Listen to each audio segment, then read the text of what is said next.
continuación vamos a utilizar el teorema de Gauss para el estudio del campo eléctrico. Resolver esta integral no siempre es sencillo.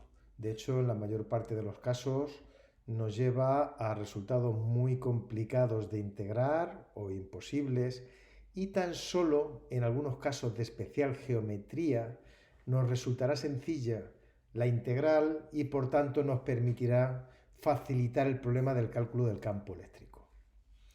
Vamos a comenzar con esta geometría que aparece en la pantalla, que es un conductor indefinido sobre el que se establece una distribución de carga lambda.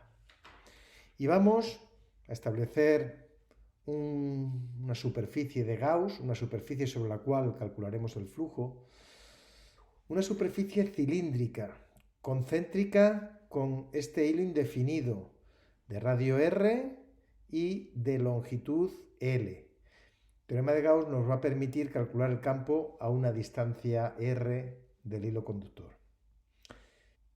Pero antes de abordar el cálculo del campo eléctrico mediante el teorema de Gauss, me gustaría hacer un paso previo, y es estimar la carga encerrada en el interior de la superficie de Gauss. Si nos fijamos en el dibujo, va a ser esta que está marcada en rojo. Bien, una densidad lineal de carga se puede definir como la carga partido de la longitud. Por tanto, la carga que hay en ese tramo subrayado será igual a la densidad por la longitud. Con los datos que tenemos en este problema, multiplicaremos la densidad lineal, 2 por 10 elevado a menos 6 coulombios partido de metro, multiplicado por esa longitud, 0,12 metros, lo cual nos lleva a que dentro de esa superficie de Gauss va a haber una cantidad de carga exacta de 2,4 por 10 elevado a menos 7 coulombios.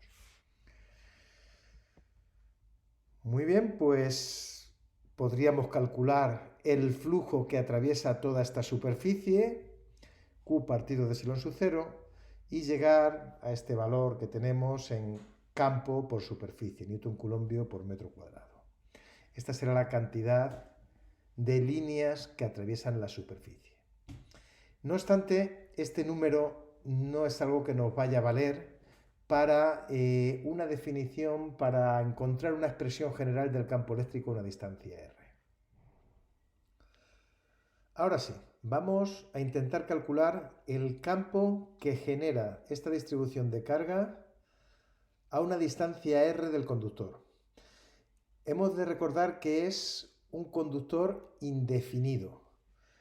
Esto nos lleva a suponer, al menos como es la forma del campo eléctrico, que en un punto, como un punto cualquiera de este cilindro, esta superficie de Gauss, el campo va a ser perpendicular a dicho conductor en la dirección radial, y va a ser perpendicular porque va a haber tanta carga por encima de él generando campo como por debajo, al ser indefinido. Bueno, pues una vez que hemos hecho una estimación de cómo va a ser la forma del campo, vamos a proceder a evaluar el flujo a través de esta superficie. Y realmente lo que vamos a hacer es esta superficie cerrada, dividirla en tres superficies. Por una parte, la cara superior. Fijémonos que hemos quitado el símbolo del círculo correspondiente a superficie cerrada, porque ahora lo vamos a hacer tan solo sobre esta cara superior.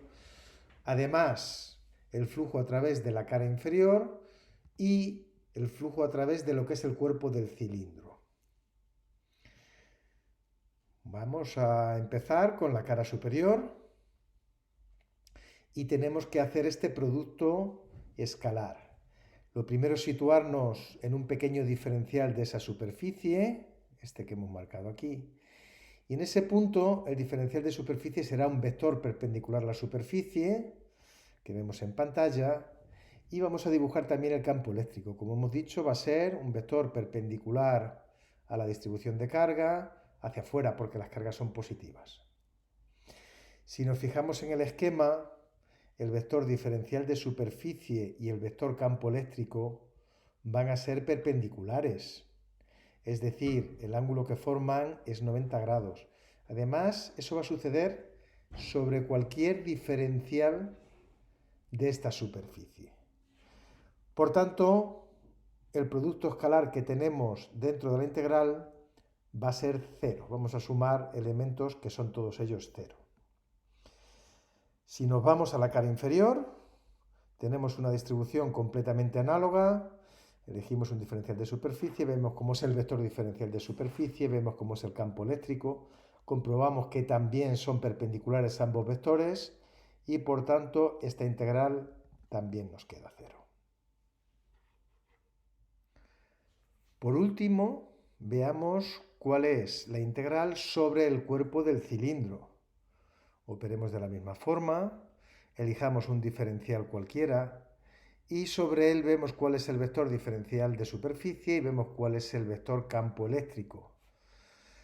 Comprobamos que en este caso campo eléctrico y diferencial de superficie son dos vectores paralelos. Y da lo mismo el diferencial que elijamos de esta superficie. Estos dos vectores siempre van a ser paralelos. Es decir, el producto escalar de campo eléctrico por diferencial de superficie será módulo del campo, módulo de diferencial de S, por el coseno de 0 grados. Además, todos los puntos de esta superficie cilíndrica se encuentran a la misma distancia de la distribución. Es de esperar, por tanto, que el campo eléctrico, su módulo, sea el mismo en cada punto del cuerpo del cilindro. Por tanto, podrá salir de la integral y nos quedará que el flujo a través del cuerpo del cilindro será el campo eléctrico por la integral de la diferencial de superficie, que será la propia superficie.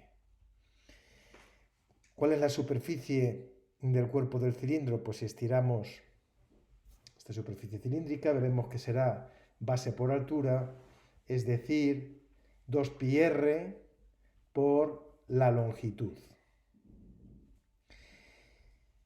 Vale, pues esta es la parte geométrica. Si hacemos completamente el teorema de Gauss, vemos que el flujo del campo eléctrico, es decir, E por 2πr por L, va a ser igual a la carga encerrada en el interior, es decir, distribución de carga por la longitud partido de seno sub 0. Podemos simplificar las longitudes, podemos redistribuir los parámetros y llegar a una expresión final del campo eléctrico que será lambda partido de 2π seno sub 0 por R. Como podemos ver, el campo eléctrico en este tipo de distribución no decae con R cuadrado, sino que lo hace con R.